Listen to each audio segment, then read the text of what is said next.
ഈ വർഷം ഹോളിവുഡിൽ ഇറങ്ങിയ ഒരു ആക്ഷൻ സൈഫൈ മൂവിയാണ് kingdom of the planet of the apes. Direct ചെയ്തിരിക്കുന്നത് വെസ് ബോൾ. ഇതിൻ്റെ പ്ലോട്ട് എന്ന് പറയുന്നത് ഇതിന് മുന്നേ ഇറങ്ങിയ 3 സിനിമകളുടെ കണ്ടിന്യൂഷൻ എന്നുള്ള രീതിയിലാണ് വരുന്നത്.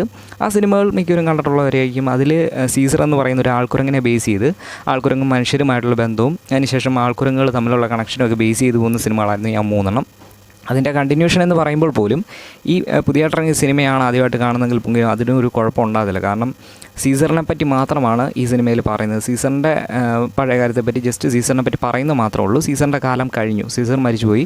അതിനുശേഷം നടക്കുന്ന സംഭവങ്ങളൊക്കെയാണ്. ഇപ്പോൾ ഒരു പുതിയ ലോകം. ആ ലോകത്തിൽ അന്ന് മനുഷ്യരായിരുന്നവർ ഇപ്പോൾ ആൾക്കുരങ്ങും മനുഷ്യരും എന്നുള്ള രീതിയിലേക്കായി. എന്ന് പറഞ്ഞാൽ ആൾക്കുരങ്ങുകളാണ് ഇപ്പോൾ ജീവിച്ചിരിക്കുന്നത്, മനുഷ്യർ റെയറാണ്, മനുഷ്യരില്ല എന്നുള്ള രീതിയിലാണ് കാണിച്ചിരിക്കുന്നത്.